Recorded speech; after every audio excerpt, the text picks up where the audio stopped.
Welcome back to the Realty Rundown from the Nic Wyse team. I'm Nic Wyse, and here with me, as always, is Nathan Schwartz. That's right. Today, we are diving into a topic that every home buyer needs to understand: written buyer agreements. Before we do that, I want to take just a real quick pause and talk about some of the new listings that we've got coming onto the market and give a quick shout out. This last week, we closed a property that was kind of near and dear to me. Kent and Betty Berkey's property on County Road 8 in Middlebury. I have been in this house many times. They've lived there for 47 years.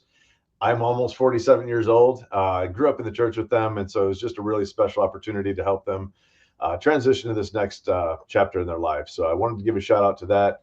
Wanted to mention a couple of new listings that we had as well. So we've got some stuff coming up in Middlebury. If you're looking for a smaller, kind of a starting up or a winding down home, we've got a 3-bed and 3-bath. Although it is not a massive place, it does have those nice amenities. If you're looking for something like that, we've got that coming up. We also just listed a property in Elkhart. It is a new construction, so it's actually not even under construction yet, but it's going to be over on Sandpiper, which is just east of Simonton Lake in Elkhart, and it's got a big 2.2-acre lot. Part of that is a huge pond that it's located on. It's a shared pond, but it's a really, really nice neighborhood over there, and it's a custom build. So if that's something you're interested in, that home builder, Lehman Construction, is ready to build a custom home just for you. So that would be something I would encourage you to reach out if that's something you're thinking about. We do have a cabinetry shop that we just listed in Elkhart. That is Brian Snyder's Snyder Cabinetry. It is basically a turnkey operation. If you know somebody who's interested in woodworking, would like to have their own business, that one's ready to go. That is on Wood Street in Elkhart. So I guess woodworking on Wood Street. How did I not figure that out before? I got to figure out some marketing gimmick for that. But that's a really neat opportunity. For just $185,000, you can basically be running your own business and have your own real estate that you own, commercial real estate that goes with that too. That's a B1 zoning, so there are other businesses that could operate out of there as well. There's more to discuss, but I don't want to take up too much time. Thank you, everybody that has trusted us this year so far. We're off to a tremendous start as a team. Nate, I was just looking at the numbers. I think you might be the top buyer's agent out there right now, and I'm floating somewhere around like the top 7 or 8 as far as just purely listing agents. So we're kind of up there competing with folks that do both, and we're still kind of in that top mark. So I cannot thank people enough for trusting us with your business. Absolutely. So again, today we are going to be diving into written buyer agreements. And Nate, of course, as a buyer agent on our team, this is something you deal with all the time. Yep. And there's been some changes here. Some of the folks that haven't bought a home in the last 7 or 8 months would not have had to deal with this. So we're going to talk about what these buyer agents mean. Are they required? And most importantly, how do they benefit you as a buyer? So Nate, if you're ready, let's start breaking this down. Yeah. And like you were saying, there's a lot of confusion around it. So I think this will help clear things up, just because there's been a lot of changes over the last year in real estate, and this is one of the big ones. So I think it's going to clear up a lot of that confusion for people.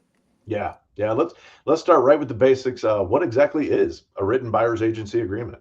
Yeah. So a written buyer agent agreement is a contract between a home buyer and the real estate agent. It outlines the responsibilities of both parties, the agent's commission, and the terms of the working relationship. Essentially, it formalizes the partnership between the buyer and their agent. Yeah. It deals with a lot of different things, right? So we've got the duration of the agreement is going to be included in there. It's not just kind of a thing you sign and it lasts in perpetuity. In fact, most of the time, when we get somebody who's, a fresh lead, as we would call them, somebody who haven't met before, we're not going to ask them to commit to us for 6 months. They may not like us. We might not like you. Yeah. So we might not want a 6-month agreement. So typically we're doing those for whatever amount of time covers us for that first showing. If it's, hey, we're going to look at this house tomorrow, let's get this signed. It ends tomorrow after that showing. We can do that. And then once we kind of, and we'll talk about this a little bit more, once we've got that, that comfort level, then we are going to look for a commitment, because it's a commitment from us and it's a commitment from you as a buyers. And then it's also going to stipulate what geographic area applies. So I know agents out there who have been saying like, well, this applies to any home you buy in the state of Indiana. Well, I don't think that's appropriate. We don't do that. And that's advice of Todd Stock at Remax Results, our managing broker and owner. He really broke this down well for us to understand, if you're going with too big of an area, yeah, that's great. Make sure you're covered. But at the same time, I'm not an expert down in Bloomington. Right. Somebody changes course. They're like, hey, I got a job in Bloomington. I'm moving down there. I'm like, well, I'll be showing you those houses. Right. Doesn't work that way. So, we have a specific geographic area that we're asking for that to cover. The services that the agent provides, that's something I'm going to let Nate talk a little bit more about. But what we're going to do for you as you're signing this agreement with us, what do you get out of it? And then, of course, how the agent is compensated. This has been one of the biggest changes that has taken place in the real estate industry over the last year, really, stemming from a lawsuit that was settled through the National Association of Realtors, and it deals specifically with how agents are compensated and how that is communicated to both the buyer and the seller. Yeah, good way to put it. Back to the whole the services that the agent provides. I mean, it's really, not only are you committing to us when you sign it, but we're also committing to you. To give you the best service possible. If your criteria is a 3-bedroom, 2-bathroom house on, you want up to half an acre, in Elkhart County or LaGrange County, my job is to be working on that every single day, seeing if we can find something within that criteria. And then, of course, it's, if we're under an agency relationship at that point in time, I owe you my fiduciary duty, which is, trust and loyalty, and making sure I'm taking care of you and putting your best interest above all else. That's right. Yep. That's really well said, Nate. That's exactly what it is. It allows us basically to go that extra yard, Yep. and really make sure that we're taking care of the clients to the best of our abilities. And like you said, that fiduciary responsibility to always act in their best interest, that's key. And that starts once that agreement is signed. Up until then, sure, you can call anybody. You can call the yard sign. You can call somebody who's, paid for leads through certain online websites that we will not mention their names. That's right. For a variety of reasons. But, if you want to do that, you can. But again, you're calling somebody who doesn't have a relationship with you, doesn't really have any obligation to do their best for you. They're just going to go show you a house, and then poof, they're gone. So hiring somebody and having somebody right with you the whole way through, highly, highly, highly recommended. So yeah. And if I could mention, one thing we do as well for people who want to maybe take us on as their realtors or us hiring as clients, we're happy to do a buyer consultation with you where it takes maybe an hour, depends on how chatty we get. But where we just take you through, again, I take you through in detail, line by line, of what this contract means. And then, really outlining, hey, what are your goals for buying a home? What's your criteria? And then also, if you haven't spoken with a lender yet, we can also get you in touch with one of our preferred lenders as well. So that is something we offer. We're not, it's fine if we want to go look at a house. If that's the first time we meet, that's fine. But it's also nice to establish that relationship with you and your agent up front, and just get to actually meet each other face to face and have a conversation about what your goals are. yeah. And Nate, that's one of the things that you're just amazing at. I know a lot of other agents and agencies don't do that at all. Don't even offer it. So, the fact that you're willing to take that time to sit down with somebody and explain to them the process, I think that's a rare commodity. And again, it just shows, that we're here for your best interest. We're going to take that time. You're not getting paid to do that. There's no extra bonus in you for that. So, and that's really, one thing really I forgot to mention is it's free of charge. I don't charge anything to meet with you for an hour. So. Yep. Yeah, get a lot of information in that hour too. Worth your time. If you have the time to sit down with Nate for an hour, you're going to learn a lot. So we mentioned kind of, you can call whoever, you can go see a home with any licensed real estate agent, of course. But what do you have to do before you go see that home? Do you have to sign one of these things? Absolutely. As agents, if we don't have you sign it, we're violating license law, and we could lose our license for doing it. So, we've had people push back on it, like, hey, I'm not signing this until I see the house. And it's like, well, you can't see this house until we sign it, and I'm not going to show it to you if you're not going to sign it, because I'm not going to lose my license over this. So it does have to be signed. Yep. It's a tough conversation that we've had to have, and we've had to let people walk, and they said, well, we'll call somebody else. We'll look at it with them. Okay. Just knowing that if they do that and you don't sign a buyer agency representation agreement with them, you're violating state law. That went into effect in July of 2024, signed by Governor Holcomb at the time. We actually were one of the first states, maybe the first state. I don't know for sure, but we were definitely one of the first. We enacted that into law even before it was passed by the National Association. That was law in Indiana, and it continues to be law to this day. So you do have to have a written buyer agency agreement signed before you walk in that door to tour that house. And if any agent's telling you different, you might want to question other things they're doing, because that is illegal. Yeah. And honestly, it benefits both you and the agent. It does cover the agent as well, but it makes sure everybody's on the same page about how the Yep. process works and what services the agent is providing for you.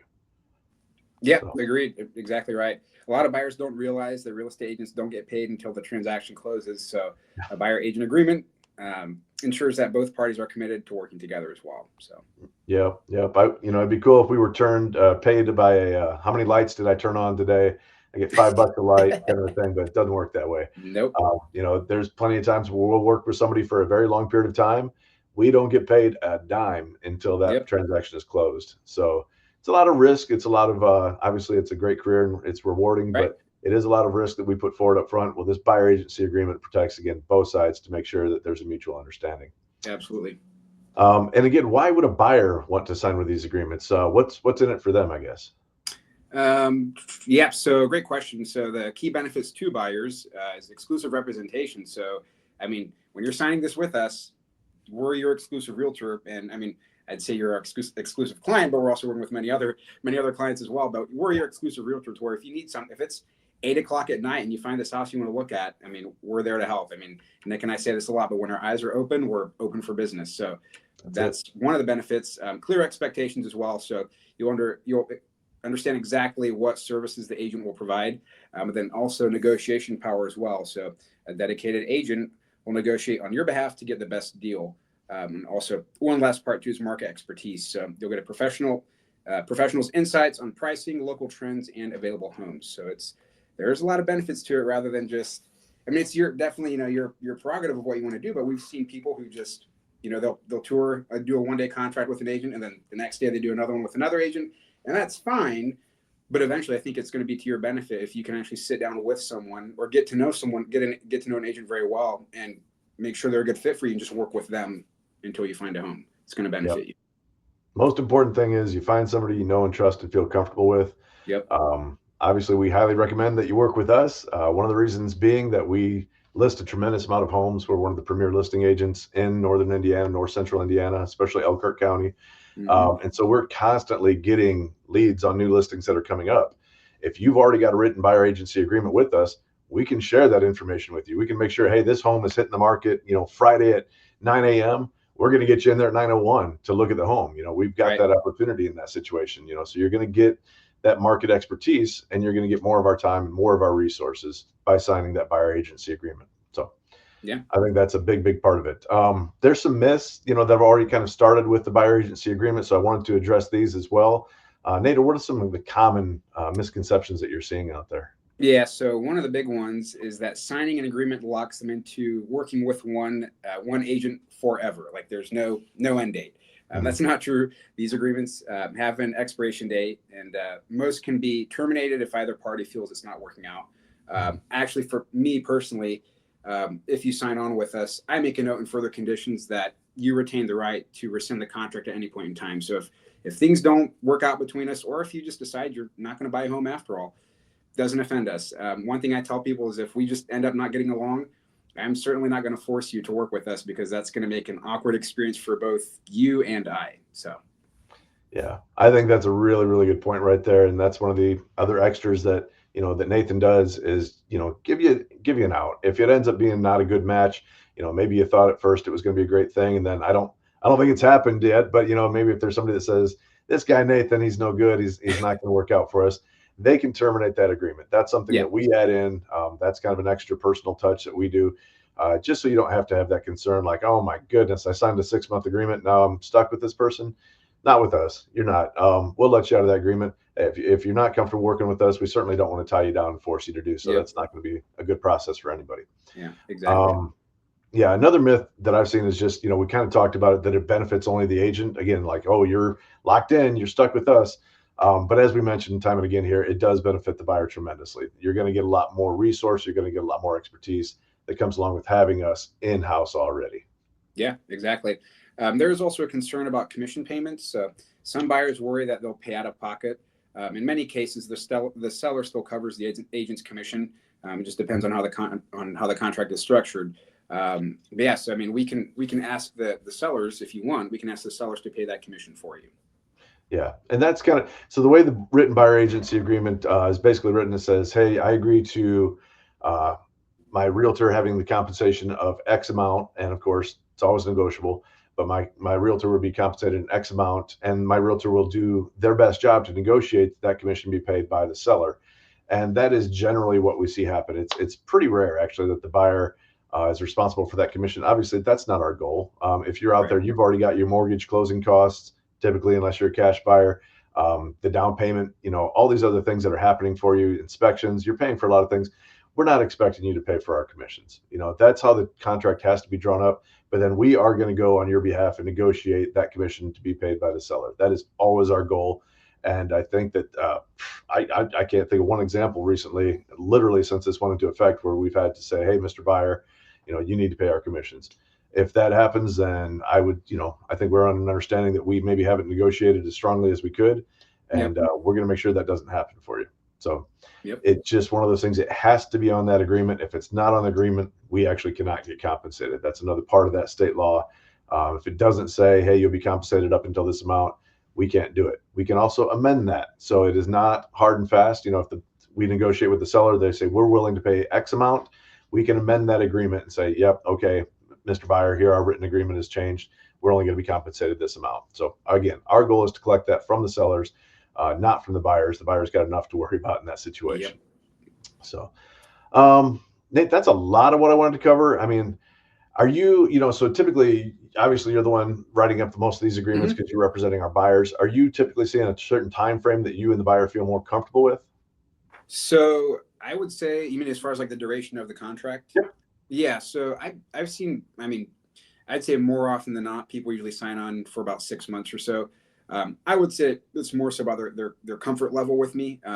When we do buyer consultations, pretty much by the end, we're usually all pretty comfortable with each other. So I'd say usually 6 months. I've had it on a month-by-month basis, but I'd say anywhere from 3 to 6 months is usually what we see people sign on for. We have a couple where they sign on for a year, and if they've been looking for a while and just maybe the property they've been looking for is more unique and doesn't come to market often, they usually sign on for. I've seen them sign on for a year, and then we just renew it when the next year comes around. But I'd say usually anywhere from 3 to 6 months. Yep, I'd say that probably sounds like a good mix. That's a good match right there. So yeah, again, the most important things you're going to want to understand when you're signing this thing, the length of the agreement that we just talked about, understanding your agent's responsibilities towards you as your fiduciary, reviewing that commission structure, make sure you understand how that works. And I think it's a good idea to ask, if you're not working with us, we're going to include that exit clause. If you decide to work with somebody else, maybe ask that they put that in there for you too. Give yourself an opportunity if it's not working out. And then just overall, just ask questions, like Nathan does, a good agent is going to take their time to give you a consultation. I think that's so valuable and so important. So you have that opportunity to ask questions right up front. Yep, absolutely. We'll kind of final thoughts here. Well, number one, Nick, this has been a great discussion, but what's your final advice for buyers when it comes to written agreements? Yeah, just remember that. Just remember that this is something that benefits both of you. And if you haven't done it before, maybe you bought a home even 3 years ago and you're now getting ready to turn around and sell that, downsize, upsize, whatever it may be. You didn't have to sign this back then. Just be aware that you do now. Again, it is state law. So don't be afraid to ask a lot of questions about it. That's what we're here for. Our understanding is complete. So we can explain this to you in detail when you're sitting down at that buyer agency consultation, or just give us a phone call if you have questions about it. Hit us online. We're on Facebook now. We're on Spotify. We're on YouTube.